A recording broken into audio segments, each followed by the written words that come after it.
Hello everyone, welcome to my channel Learn Practice Achieve. I am Sukirti, I am an educator. आज मैं आपको बताऊंगी कि UGC का एक बहुत बड़ा प्रपोजल आया हुआ है उसके बारे में, और उसमें क्या क्या डिसाइड हुआ है वो सब चीज मैं आपको डिटेल इन्फॉर्मेशन दूंगी. ओके. और ये जो प्रपोजल आया हुआ है ये प्रपोजल स्पेशली स्टूडेंट्स के लिए है जो अभी क्लास 12th में है, और also it is related to class 10th and 11th student. तो प्रपोजल क्या है उसके बारे में मैं आपको ग्रेजुअली बताती जाऊंगी. आप वीडियो को पूरा एंड तक देखिए.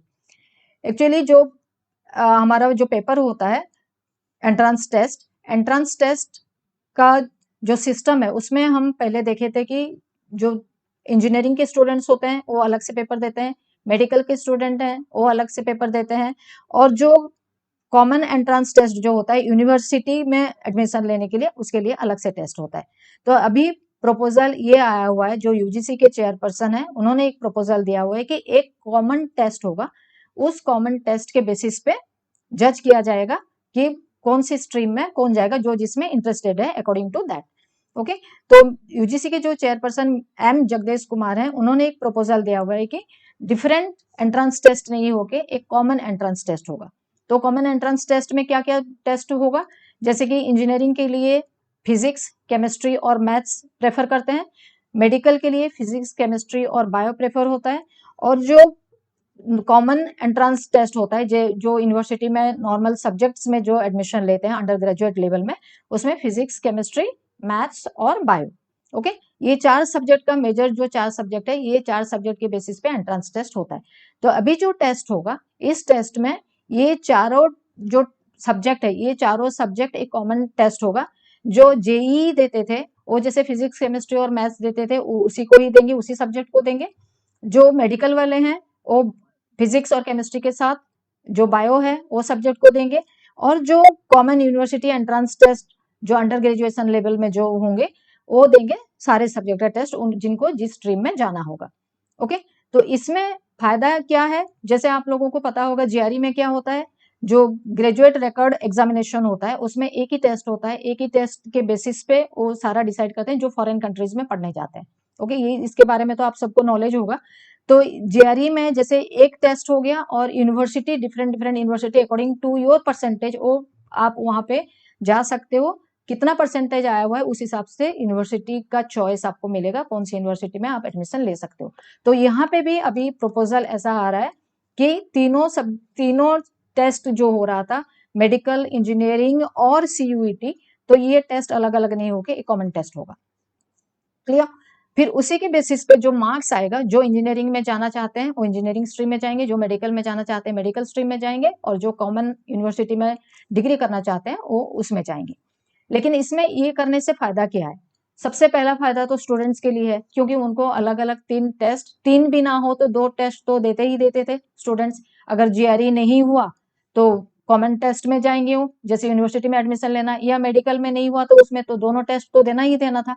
तो आउट ऑफ दिस तो आपको क्या इसमें फायदा होगा, एक ही बार आप टेस्ट देके according to the marks you will get there, तो उसी के बेसिस पे आपका एडमिशन होएगा डिफरेंट स्ट्रीम में, whether you are going for choosing engineering, medical और कॉमन यूनिवर्सिटी सब्जेक्ट्स. ओके. तो एक टेस्ट होने से क्या फायदा है, टेस्ट जो होगा आपको बार बार टेस्ट देने के लिए फॉर्म फिल भी करना नहीं पड़ेगा, बार बार डिफरेंट डिफरेंट जगह पे भी जाना नहीं पड़ेगा टेस्ट देने के लिए. ओके. तो एक बार टेस्ट हो गया, उसके बाद आपका स्ट्रेस लेवल कम हो जाएगा, क्योंकि आप फोकस करोगे सिर्फ एक ही एंट्रेंस टेस्ट में. आपको अलग अलग टेस्ट के लिए अलग अलग आपका जो प्रिपरेशन होता था वो करना नहीं पड़ेगा. एक ही प्रिपरेशन में आप तीनों चीज कर सकते हो, आप जिसमें जाना चाहते हो उसमें जा सकते हो according to the marks you will get. Okay.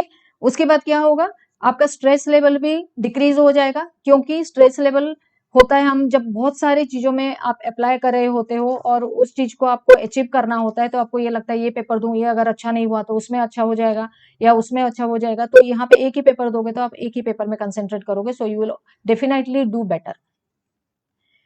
और क्योंकि प्रिपरेशन आपको एक ही बार देना है, और यहाँ पे टेस्ट का जो सिस्टम है, एक तो बोर्ड के एग्जाम के बाद ये मतलब सोचा जा रहा है कि बोर्ड के एग्जाम के बाद एक टेस्ट हो सकता है जो जैसे जेई का आप होता है जनरली और मेडिकल का होता है, और एक टेस्ट होगा आपका in the month of December. तो दो टेस्ट में आप अपना सारा चीज क्लियर कर सकते हो, और जहां पे भी आपको एडमिशन लेना है according to the marks you will get admission, ठीक है। उसके बाद जो लॉजिस्टिक बर्डन था, लॉजिस्टिक बर्डन भी कम हो जाएगा, क्योंकि जो एनटीए जो है, नेशनल टेस्ट एजेंसी, जो क्वेश्चन पेपर प्रिपेयर कर रहा था, उसको भी क्वेश्चन पेपर एक ही प्रिपेयर करना पड़ेगा, उसको दूसरे स्ट्रीम के लिए दूसरा पेपर भी प्रिपेयर करना नहीं पड़ेगा। तो एक ही पेपर अगर वो प्रिपेयर करता है तो उसका भी टाइम भी सेव होंगे, और एक कॉमन एंट्रेंस टेस्ट जब हो जाएगा तो उसमें वो उसी के बेसिस पे ही सारा चीज डिसाइड होगा। तो जो ट्रांसपोर्टेशन और बाकी चीज है, वो चीज के लिए भी सारा, वो चीज के लिए जो कॉस्ट होता था वो सारा रिड्यूस हो जाएगा। तो ये जो प्रपोजल आया हुआ है, मेरे हिसाब से ये बहुत बढ़िया प्रपोजल है, स्पेशली फॉर द स्टूडेंट्स, क्योंकि स्टूडेंट्स के लिए तो बहुत इजी हो जाएगा। और जब आप जेई देते थे या मेडिकल नीट देते थे, तो उस टाइम पे जो सेंटर्स होते थे वो बहुत लिमिटेड सेंटर्स होते थे, और अभी क्योंकि एग्जाम एक ही कॉमन एग्जाम होगा, तो इसीलिए अभी जो नंबर ऑफ सेंटर्स हैं वो भी बहुत सारे इंक्रीज हो जाएंगे, उसका प्रोबेबिलिटी है इंक्रीज हो जाएगा, ताकि आपको बहुत दूर तक जाके एंट्रेंस टेस्ट देने की भी जरूरत नहीं पड़ेगी। तो ये और एक पॉजिटिव पॉइंट है आपके लिए। एक तो स्ट्रेस लेवल आपका कम हो गया, दूसरा आपको प्रिपरेशन बहुत ज्यादा अलग से करना नहीं पड़ेगा डिफरेंट एंट्रेंस टेस्ट के लिए।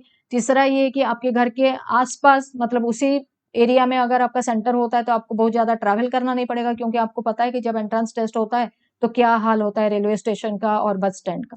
ओके, सो ये एक बहुत बड़ा प्रॉब्लम सॉल्व होने वाला है, और ये बहुत जल्दी फाइनलाइज होने वाला है। जो कमेटी है, कमेटी होगा जो, मतलब कमेटी में फाइनलाइज होगा ये कंसेंसस के थ्रू अमंगस्ट जितने भी उनके स्टेक होल्डर्स होंगे, वो सारे डिसाइड करेंगे। डिसाइड करने के बाद ये बहुत जल्दी हो जाएगा डिसाइड, और नेक्स्ट ईयर से, इस ईयर के तो जो 12 के स्टूडेंट्स हैं उनके लिए तो ये एप्लीकेबल नहीं हो सकता। नेक्स्ट ईयर जो अभी क्लास 12 में है, बहुत जल्दी लग रहा है प्रपोजल के हिसाब से कि ये नेक्स्ट ईयर से लागू हो जाएगा। तो क्लास 12 के स्टूडेंट्स तो जो हैं वो प्रिपेयर हो जाएं, क्योंकि उनके लिए तो टाइम अभी कम है, ओनली 1 ईयर है प्रिपरेशन के लिए। लेकिन क्लास 11th और 10th के लिए भी एक बहुत बढ़िया प्रपोजल है, क्योंकि उनको पता चल गया अभी टेस्ट कैसे होने वाला है। तो अपना जो स्ट्रेटेजी है वो स्ट्रेटेजी उस हिसाब से बनाए, ताकि जब एग्जाम को अपियर करें तो वो फुल प्रिपरेशन 100% प्रिपरेशन से अपियर करें, और एक ही बारी में वो एंट्रेंस क्लियर करें। तो मेरे हिसाब से ये proposal, it is a very good proposal. और आपको अगर इस टाइप के और इंफॉर्मेशन चाहिए, जैसे कि अपडेट्स जो भी आते हैं, इंफॉर्मेशन जो भी आते हैं उसके लिए, तो मेरे चैनल को सब्सक्राइब जरूर करें, एंड कीप वॉचिंग।